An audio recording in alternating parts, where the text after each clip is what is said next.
We now know who the Twins will be facing on opening day, so let your lineup complaints start flowing and get those prepared. We got a lot to get to here as a weekend has wrapped and we're getting close to opening day. This is Locked On Twins. You are Locked On Twins, your daily Minnesota Twins podcast, part of the Locked On Podcast Network, your team every day.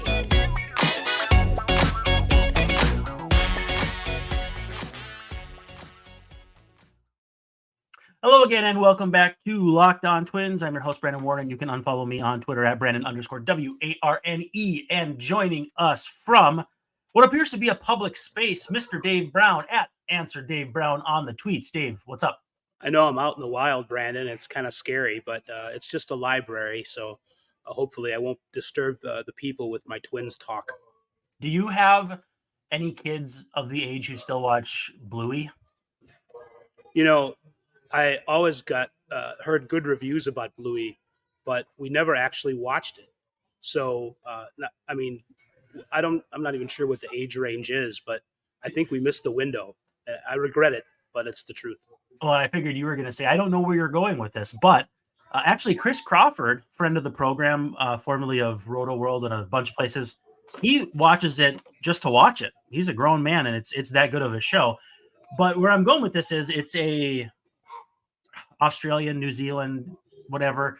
But when they go to the library, they say library. And so it's always fun to hear how those little tendencies or things come out with my daughter when she's saying certain things like, hey, Dad, are we going to the library today? And she doesn't say library, but I do. I do it now just to kind of be a jerk, but or to be funny. But anyway, you are at the library near your home, and we're excited to have you. And we want to thank everybody, too, for making Locked On Twins their first listen every day. We're free and available wherever you get your podcasts. Also on YouTube, we love to see your smiling faces, or rather you seeing ours. We see you in the chat.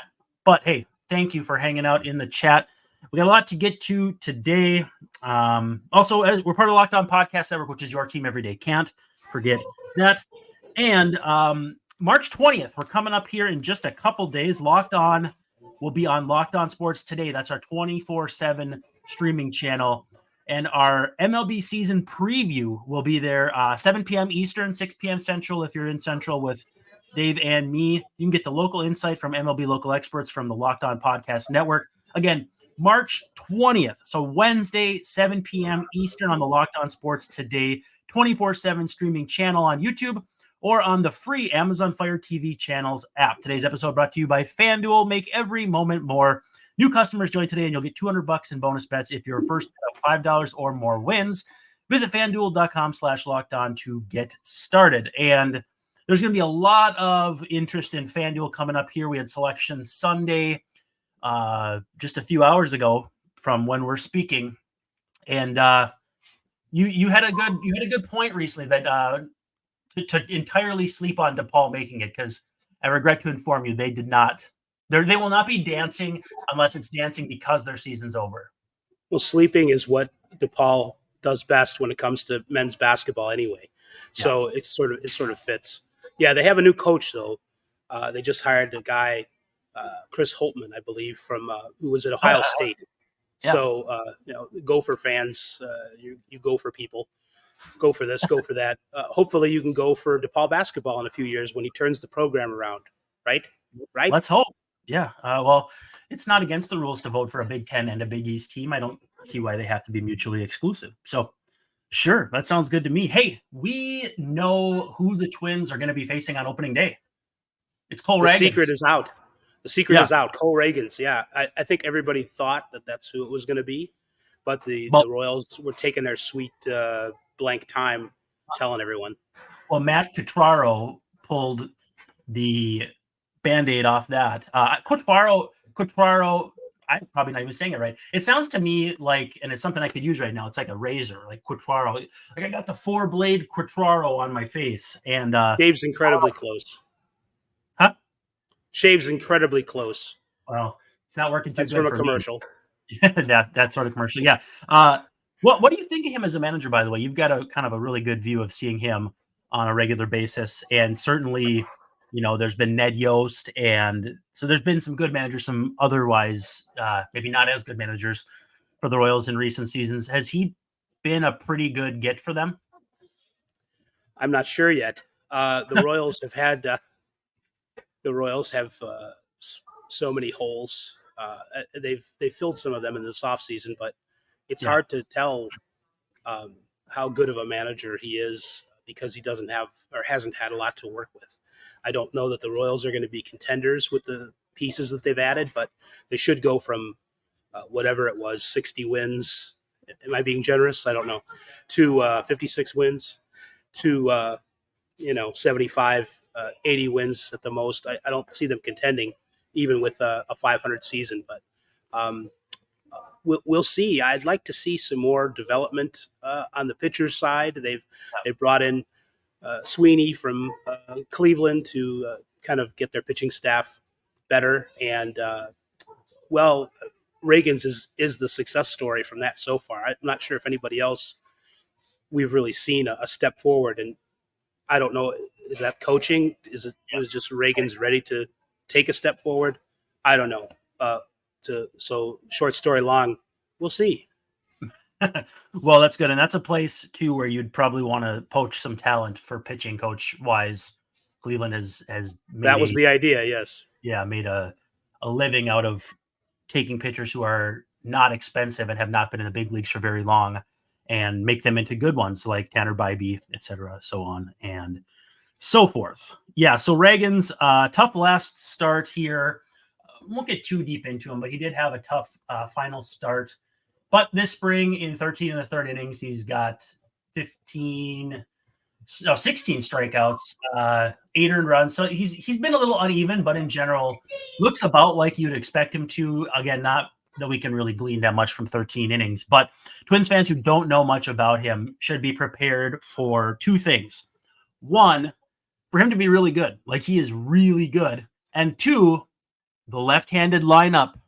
The lefty platoon lineup, Dave Brown. Get it out of the way right off the bat. Let's rip that Band-Aid off again. Speaking of pulling off Band-Aids, it sounds like we are picking all these scabs, which sounds not only gross, but sort of like we're against labor. I was going to say it's not the 95 strike anymore, but no, you do you. So Rick Reed's not coming through that door. No, he's not. I always go back and look at those replacement player rosters to see if there's anybody I recollect. And it's always funny. I remember somebody new each time. Reagan. Yeah. So Twins are going to have their versus lefty lineup. Probably means Kyle Farmer at second base, probably means Manuel Margot in left. And in fact, I actually pulled this up because the Twins lineup for their spring training game on Monday, the way they tag it was interesting to me because this lineup 1 through 9, I'm going to read it here. The tweet says this is how we're lining up 10 days out. But the lineup to me looks like it might be exactly what it is on opening day. Carlos Santana leading off at first, Buxton in center, Correa at short, Lewis at third, Kepler in right, Jeffers at DH, Farmer at second, Vasquez catching, and Manuel Margot in left. Joe Ryan pitching, so that would be about the only difference. But blow for blow, that looks pretty similar to what we're going to expect on opening day.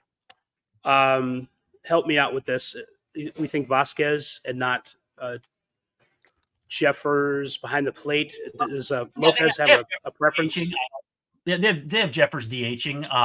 Yeah. I'm just to make sure I'm not missing anybody. Yeah, Willie Castro. It would either come down to Willie Castro or Kirilloff DHing probably. So, I mean, at the end of the day, I think you DH the guy who hits both-handed pitchers pretty well, and I think you also DH the guy with the least defensive versatility. Now, with that said, in an emergency, you'd be pressed into bringing him in, and that wouldn't be great. But again, it is what it is. You have to. We mentioned the right-handed hitting because of the platoon situation.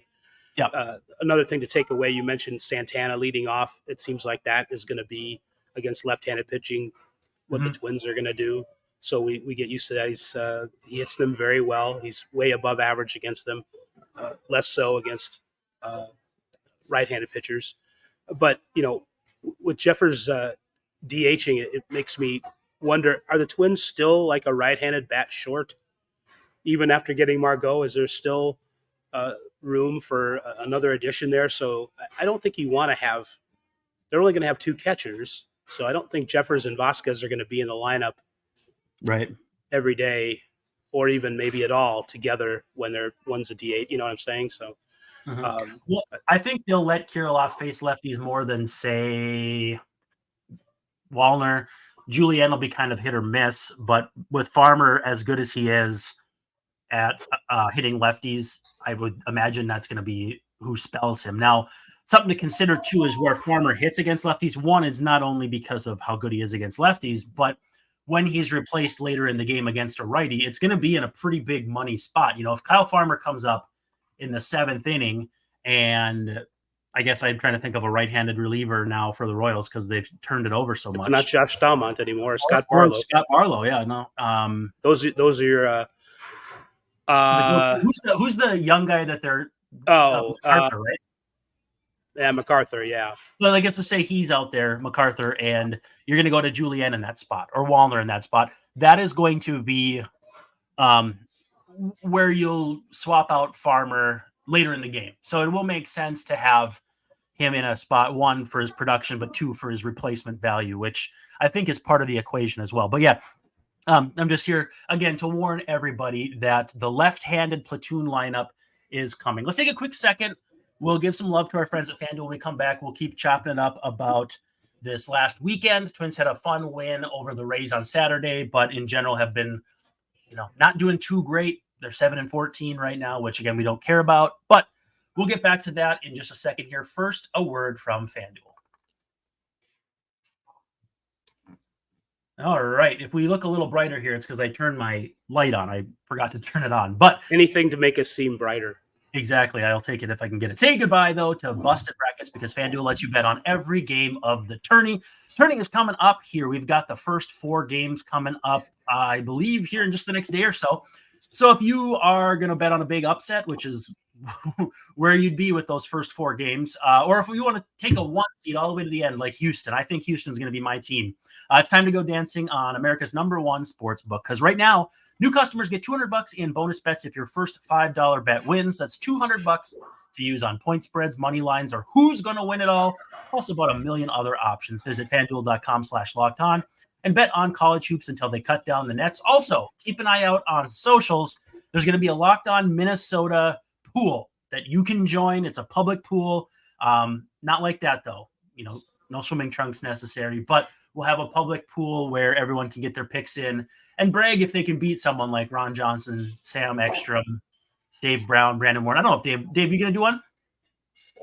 I'm not getting in the pool. No, I don't think so. I've paid very little attention to college basketball this year. It used to be my second favorite sport, but with DePaul not having a program, I figure, why bother? Well, they have a program. They just didn't win, Dave. Oh, they do? FanDuel.com/lockedon. Bet on college hoops until they cut down the nets. It's going to be here faster than you think. So get over there right now. I don't know if I was forceful enough. You need to go to FanDuel right now. Yeah, Dave, I'll forward you that information. It's kind of fun. I think it's more for us. It's just kind of a fun thing. And then we see if people can beat us and whatnot. But I'll make sure you at least have the information. I kind of forgot that I needed to go along with the pool. I'm sorry. That won't happen again. Oh, it better not. So Twins bring in the lefty lineup or the lefty platoon lineup. For Twins fans who are still resistant to this concept or for whatever reason don't understand it, can you put a spin on it that I may have missed? Because here's the deal. I keep saying every team does this. Every team does this. And maybe not every team, but every team that's good plays the matchups. The Dodgers play the matchups. The Yankees play the matchups. Why should the Twins be any different? I don't know if I have any examples that you haven't hit on. That's the thing. It's almost like, we're repeating ourselves, banging our heads against the wall. But such is life, But this is why Kike Hernandez and Chris Taylor have roles on a really good Dodgers team. Right. They do something very well, very specifically. Now, also people will say, well, why not see if Matt Wallner can hit lefties? I mean, he's going to get opportunities. But we have data that says he probably won't. And also the wins, like the bad teams can do that. You know, the Royals have nothing to lose by letting Vinny Pasquantino face lefties every day. Because if they lose those games, at least they weren't expected to win. You can't do development in the big leagues while trying to win. It's like a lot of mixing and matching. And if Matt Wallner's striking out against lefties when you've got Kyle Farmer or someone on the bench, it just doesn't make any sense. Well, if I can use one example in Twins history, a famous one of why you have platoons, Scott Leyes hitting a home run against Tom Glavine in the World Series in 1991 that basically won a game for the Twins. Now, that's a very small sample size. That's one plate appearance, but that's why you do it. I mean, Scott Leyes typically isn't going to be a guy that you'd think, well, we got to get him to the plate. But when you have a left-hander up there, he's got more of a chance. And that's the oldest analytics in baseball, the lefty-righty stuff. And sometimes it can be overdone. Sometimes maybe there are guys who maybe it would have been nice if they got more of a chance. But they've come up through the minors. They've had lots of chances against left-handers. Most of them are not going to get appreciably better, these left-handed hitters. There was something I was thinking about, like, well, who are the Twins going to go with DH on opening day? I think you said Willie Castro is probably a good bet. He's a switch hitter. He was better as a left-handed hitter last year than he was, but in his past, he's got good numbers against left-handed pitchers as a right-hander. I was thinking maybe that would be a good Julian. You know, Julian wants to play every day. Ragans has really good stuff, and you know maybe you want to maximize that with Willie Castro. I don't know if even with the lefty-righty thing, if that's a great matchup, but I think that I would, if I were like going to FanDuel and looking at props, like, well, who's probably going to be the DH on opening day in the starting lineup? I'd say the second favorite would be Julian. I think he's a guy that better than Wallner, who's probably going to strike out. Julian might too, but I think if you want to get him going against left-handed pitching, why not? But, you know, and I go back to what I said in the previous segment. I wonder if the Twins still need another right-handed hitter. Maybe it's Jose Miranda. I don't know. Yeah, but, right. Well, but they still need another right-handed hitter, apparently. Well, what I keep coming back to is every time they make a move where it's, you know, if it's Wallner against, I don't want to talk about a scumbag, but Aroldis Chapman, and then they go to Farmer and Farmer strikes out, then the narrative becomes, well, Wallner could have done that. And it's like, that's not how probabilities, data, statistics, anything works. And maybe I'm just urinating into the wind against people who are just never going to see it. And I know it's gross. It's really windy here though, Dave. So the reference hits. Trust me. Turn your back. Just turn your back.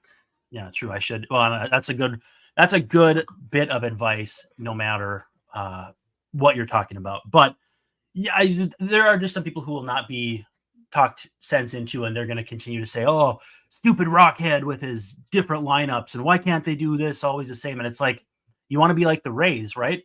Win every year, even though your personnel changes a lot and you don't have that much stability. I'm not talking about money. I don't agree with that part. But if you're going to have different personnel and you need to win with depth, this is how you do it. There's literally a reason why Rocco Baldelli comes from that managerial tree that started with Joe Madden, Kevin Cash, Rocco, who was a coach under those guys. It's the Tampa Bay way, and a lot of teams do it for that reason. It doesn't mean that Kyle Farmer is never going to strike out against a lefty, but that you play the percentages. It's not controversial whatsoever. And I think you're going to find, you're talking about where Rocco Baldelli comes from and the school of thought.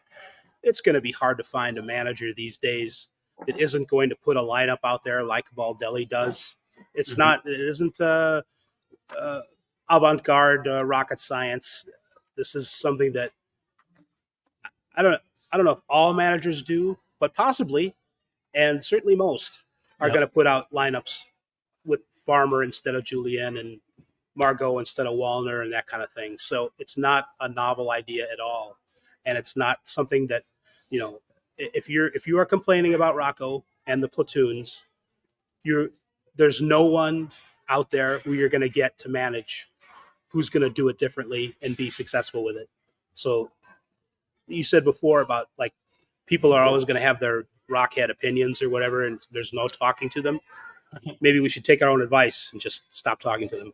Yeah, that's it's probably pretty rich for me to tell people to do that when I can't. But speaking of novel things, how about going to eBay Motors for all your auto parts needs? Let's give them some love. We'll come back. We'll finish up with a few different things, some news and notes. There's a feature on Josh Staumont, who we have some internal debate about where he stands as far as a roster spot. Some new Blake Snell rumors, maybe not necessarily about the Twins, but we're getting close to opening day and we want some resolution. But first, like I said, some love for eBay Motors.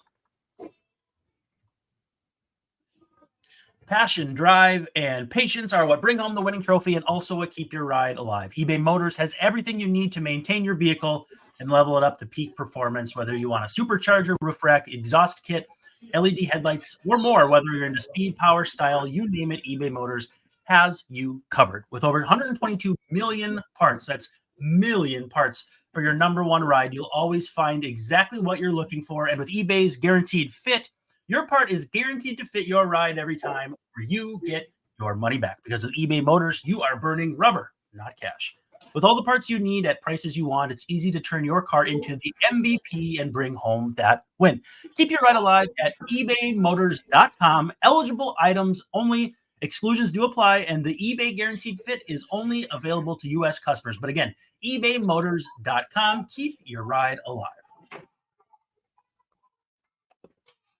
Dave, you were sharing with me. It actually caused some not internal strife, but my brain getting all locked up, which is not uncommon. I'm sorry, Brandon. I apologize. Did you read the Nightingale story about Josh Staumont? And I was like, whoa. Why did USA Today national reporter Bob Nightingale, Not that Nightingale, write about the Twins like number 7 reliever? And then it dawned on me that Bobby Nightingale, Junior. I almost Bobby Newport, like from Parks and Rec. That's kind of a sidetrack. But Bobby Nightingale wrote a feature that you said was pretty good about Staumont, kind of about velo and that sort of thing. The results have not been there for him this spring. They have been there for Jorge Alcala. And when you're talking about two guys coming off some pretty serious injury risks, it's going to be worth watching. Staumont is older, but also has an option. So either one could go back to St. Paul or to St. Paul at the expense of the other. But the Staumont story you said was pretty interesting. Could you kind of walk us through your thoughts? Oh, you said walk us through it. There are too many walks in the story. That was a complaint that he had. So his command isn't quite there yet. But Staumont was hitting or hit. I couldn't say for sure if it was 98 tops or was he sitting at 98. He was topping out. I saw a lot of 95s and 97s. Yeah.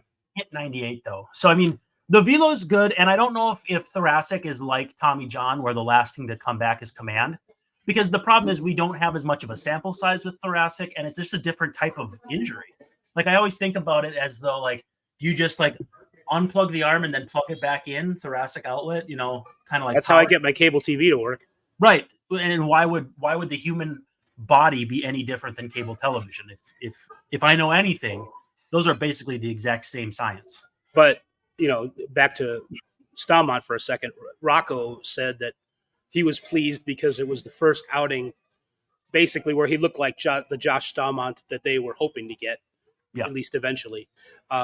So hitting 98 and allowed Staumont to breathe a little bit of a sigh of relief. But if you read between the lines on things that he said and also in the Alcala story that also Bobby Nightingale wrote a few days ago, I've always kind of got the feeling that the Twins were hoping that Alcala would continue to build himself up and kind of be available in the minors in the early part of the year, and that Staumont would be ready to go since he's more of the veteran type, I guess.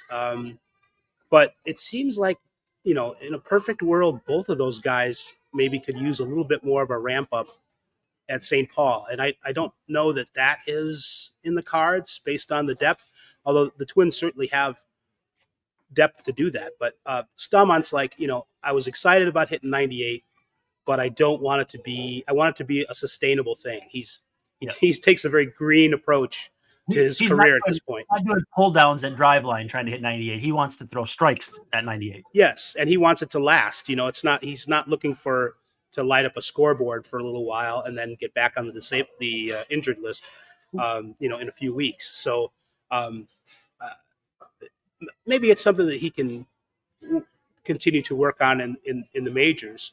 But I think both of these guys are maybe at a point where the best or better versions of themselves maybe come closer to May 1st than they do April 1st.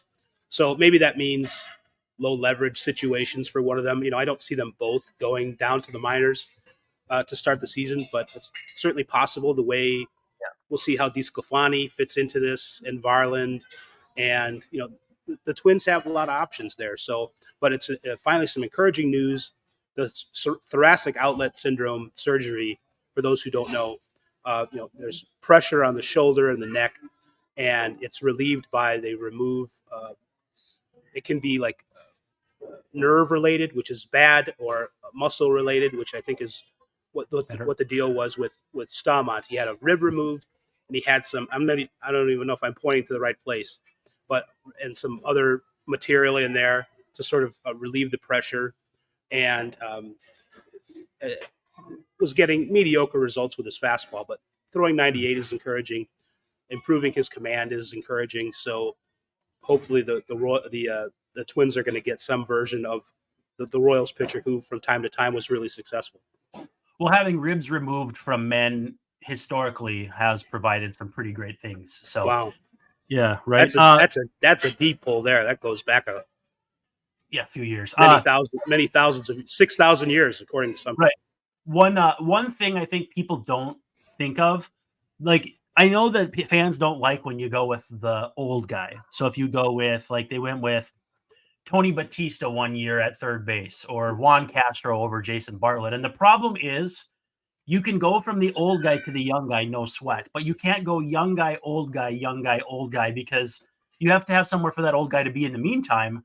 And like, those guys don't have options. They're not coming in off the street. So making that youngster win that job is a thing in baseball for that reason. And that's not necessarily applicable here. Alcala's got big league experience, but he's the younger guy. He's the one making, he has more equity in the organization, but is at the same time, he's coming back from something too. Or maybe both of them go down, like you said, and Cole Sands gets a spot as the long man in the bullpen, or Louis Varland instead, and Tony Disco. We don't know. We don't know. There's just so much we don't know at this point. I want to go back to Saturday, not physically, but mentally.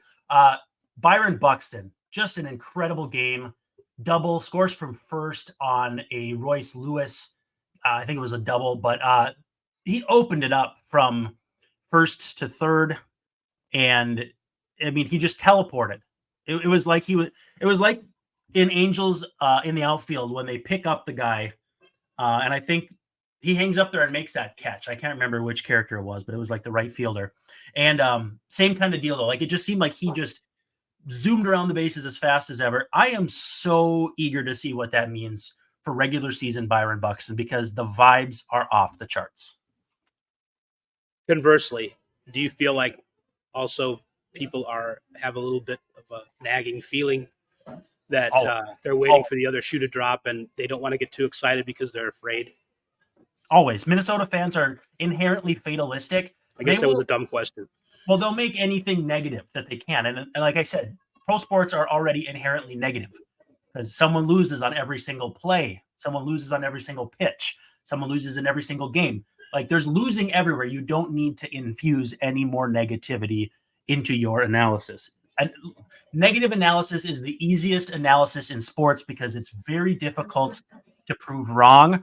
It's almost always correct. And when you are wrong and the team does well, nobody circles back to tell you you were wrong. So it's the easiest thing you can do. But to that end, I'm eager to see what Buxton does this year, because I am all in. I got him in the draft that I was doing last week before our show. I'm all in on Buxton this year. I missed my opportunity in fantasy. I planned on getting him, and then I screwed up and didn't get him, and I regret it, but that's okay. I've got some other Twins to keep me happy on the fantasy team, but I root for him to do well. I see things like Joey Votto going out and hitting a home run in his first at bat with the Blue Jays, and then getting hurt later in the game. He just rolled his ankle, but still, there's a lot of breath holding sometimes with these guys, and you hope. you don't expect them to get hurt. You just hope they don't. Yeah, Father Time's kind of a jerk that way. For a second, I was like, Joey Gallo doesn't play for the Blue Jays. No, you said Joey Votto. My brain I'm such a Twins-focused brain that I'm thinking, oh, the guy that's starting at first base for the National. I don't have any Joey Gallo news, though, so I can't bring it full circle. He's going to start at first base, and then Eddie Rosario is probably going to start in center for them, or play in center a lot, which both of those things sound kind of hilarious, if I can be honest. They're racing the White Sox to the bottom. And the A's are going to be in there as well. Blake Snell rumors lately say he may be looking for something along the lines of 2 years, $66 million with an opt-out after year one. Why are teams not doing that in the Twins? They're holding out. I mean, for sure. They figure that they've got these guys over a barrel. But then again, if you look at the list of somewhat ironically expensive pitchers right now, most of them are not pitching. Hurt or they're Scherzer, DeGrom. Yes, Verlander, Strasburg. No, it's not technically. Yeah, still. I mean, that's still a lot of money owed. So I think that's certainly a great excuse not to spend. But pitchers used to get hurt all the time, and they will continue to get hurt. So Snell is not hurt, though, and he has 2 Cy Youngs. So if I'm him, I'm holding out for my 30, 35 a year, and someone will come to their senses. Someone will be desperate enough to make a move. Yeah. That Correa pillow contract. Well, hey, Dave, thank you so much for breaking the rules and not being quiet in a library. We appreciate you finding time for us today. And who knows, we'll be back again soon to talk about not only the matchup today, but any news that comes across here. Obviously, that last bullpen spot battle will be interesting to watch. But we're down to like 10 days. Like we're coming up here on baseball soon. So for that matter, this is Brandon Warren saying thank you so much for Locked On Twins, and we'll see you tomorrow.